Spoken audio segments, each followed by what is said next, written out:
C'est Maître Cyril Camara depuis New York qui revient ici aujourd'hui pour faire cette vidéo d'urgence pour répondre parce qu'il y a beaucoup de gens qui nous ont posé, qui ont essayé de nous appeler pour l'actualité, en tout cas ce qui s'est passé la semaine passée, exactement, je pense que c'était le 21 mai, la semaine passée, où l'immigration à travers USCIS a pris une décision, un mémorandum. C'est ce qui n'est pas une loi, parce qu'il y a beaucoup qui parlent de, par exemple, la nouvelle loi. Il n'y a pas eu de changement. La loi reste la même, c'est l'interprétation qui est différente. Si j'avais à expliquer que c'est quoi le mémorandum, c'est genre une sorte de directive. S'il y a une agence, par exemple, le directeur prend pour dire aux officiers que dorénavant, en décidant, par exemple, les dossiers, je voudrais que vous ayez tel et tel à l'esprit en décidant. Donc, c'est exactement ce qui s'est passé, ce qui veut dire qu'il n'y a pas eu de changement. Maintenant, il n'y a pas eu de changement de la loi. Ce changement, ça impacte quoi? Ce qu'on appelle adjustment of status. Adjustment of status, c'est quoi? C'est quelqu'un, je donne l'exemple, quelqu'un qui est venu avec un visa, ça peut généralement un visa non-immigrant, généralement que ça soit touriste, que ça soit un visa d'étudiant, en tout cas pour un truc, une visite qui est temporaire, qui est supposée être temporaire, et que la personne se marie, ou la personne, par exemple, a des enfants qui ont plus de 21 ans ou des trucs comme ça et qui essayent de lui donner des papiers à travers la procédure que j'appelle Adjustment of Status. Parce qu'avant, il y a deux, pas avant. Si une telle situation pouvait être possible, si la personne qui est le membre de la famille qu'on essaye de donner des papiers à l'extérieur, on appelle consular processing. L'individu qui est citoyen ici, que ce soit le mari, la femme ou l'enfant, peut faire le I-130. Dès que c'est approuvé, maintenant, la personne va au niveau de l'ambassade pour faire l'entretien et quand c'est donné, il faut venir et la personne peut venir ici. Et la deuxième, c'est celle que je viens de décrire tout à l'heure, qui est Adjustment of Status, où la personne n'a pas besoin de quitter les États-Unis. La personne va ajuster pratiquement, comme le nom l'entend, sa situation sans pourtant sortir. Alors, ce mémorandum-là vise juste à rappeler à l'officier que ces deux procédures-là, l'une est la règle et l'autre c'est l'exception. Donc, c'est pas que le adjustment of status, c'est une mesure d'exception, c'est pas la règle. C'est une faveur qu'on fait, par exemple, à la personne qui était venue avec un visa qui est temporaire. Mais la règle, c'est que cette personne, normalement, si elle veut avoir la green card, elle doit sortir, aller dans son pays et faire la procédure dehors au lieu de rester ici.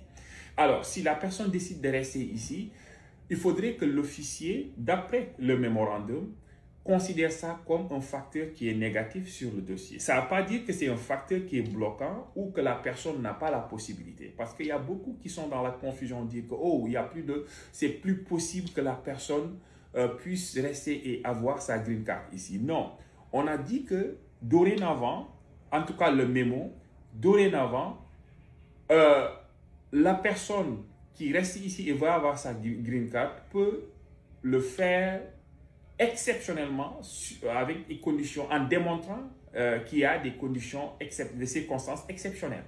C'est quoi maintenant des circonstances exceptionnelles? Ça reste à savoir parce que le mémorandum ne l'a pas défini.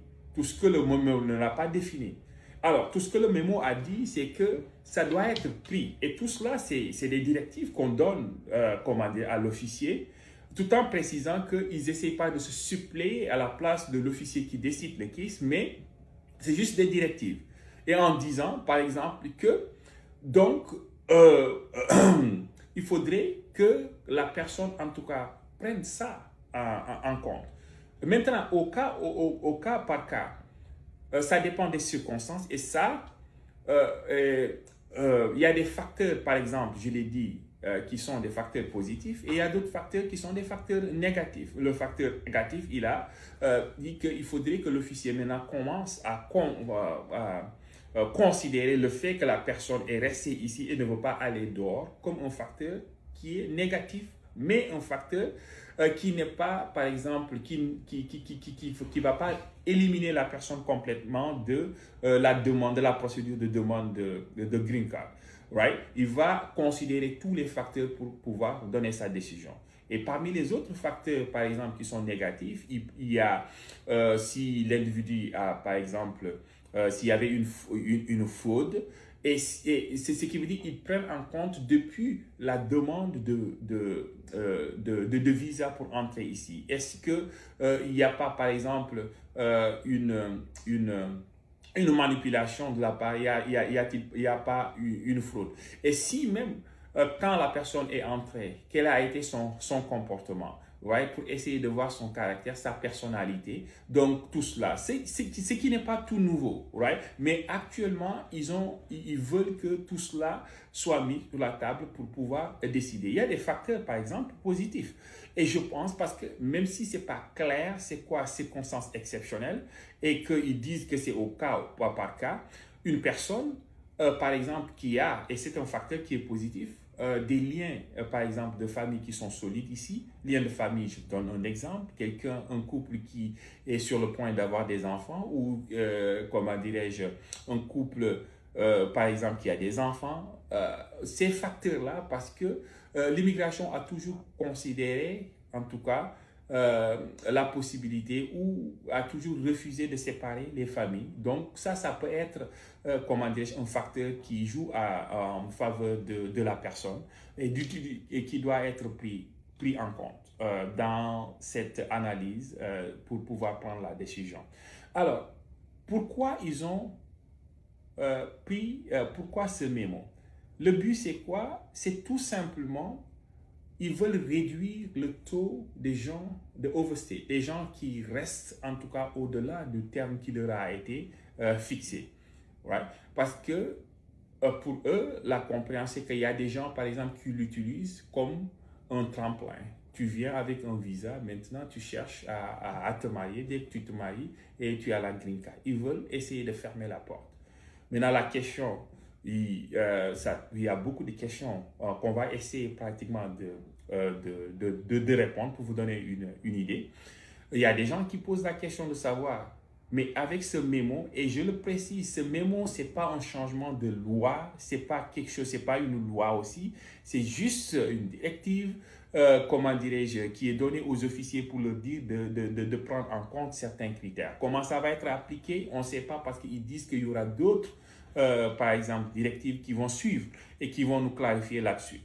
Donc, pour ce qui est que comme le mémo ne dit pas du tout, ne dit pas d'arrêter, par exemple, de faire adjustment of status, une demande de green card ici aux États-Unis.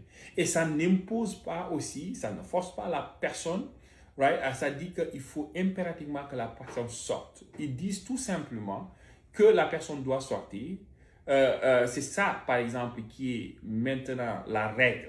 Maintenant, la personne peut, si la personne reste ici et veut faire adjustment of status, il faut que cette personne démontre qu'il y a des circonstances exceptionnelles. Comme, tu vois, pour dire qu'il y a ce faisceau d'indices-là qui permettra pratiquement au bout du compte de trouver une décision. Alors, est-ce que les demandes de green card qui sont en cours seront affectées? Right?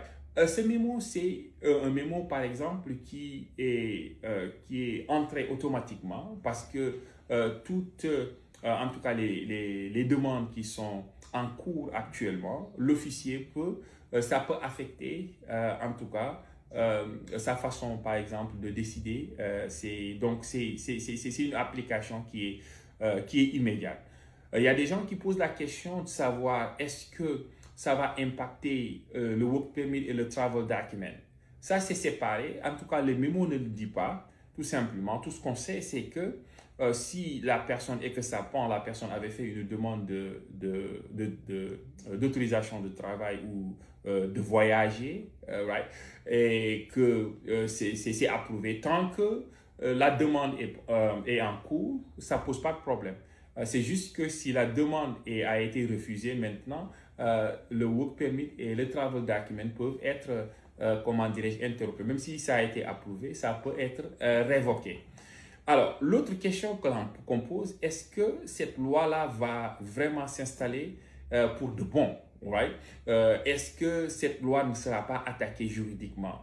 La logique voudrait, bien sûr, parce que c'est une loi, en tout cas, c'est un mémo qui affecte le fonctionnement normal de l'immigration. Et une grande porte, en tout cas, où les personnes où les personnes se régularisent. Donc, on attend à ce qu'il y ait, par exemple, une bataille juridique au niveau des tribunaux. Et il y a beaucoup de choses qui me poussent à croire, par exemple, que ce truc ne sera que temporaire parce que ce n'est pas une première que l'immigration USCIS prenne un mémo et après, comment dirais-je, revienne I mean, et que l'application de ce mémorandum soit pas quelque chose, soit arrêtée. Donc, je ne serai pas surpris. Alors, l'autre question, c'est que est-ce que cela aussi aura des répercussions au niveau du tribunal? Bien sûr, sur les cas, par exemple, parce qu'au niveau du tribunal aussi, il y avait adjustment of status, mais devant le juge. Parce qu'il y a plein de gens, par exemple, qui, si tu étais marié et que tu étais venu avec un visa et on t'a mis dans la procédure de déportation, l'individu avait la possibilité d'aller au tribunal pour dire et je veux annuler toutes les poursuites au niveau du tribunal parce que je viens de me marier et surtout si la pétition a été approuvée. Parce que je suis éligible pour avoir la green card. Vu que je suis éligible pour avoir la green card, je voudrais maintenant que vous arrêtez les poursuites et autres. Et ça marchait généralement.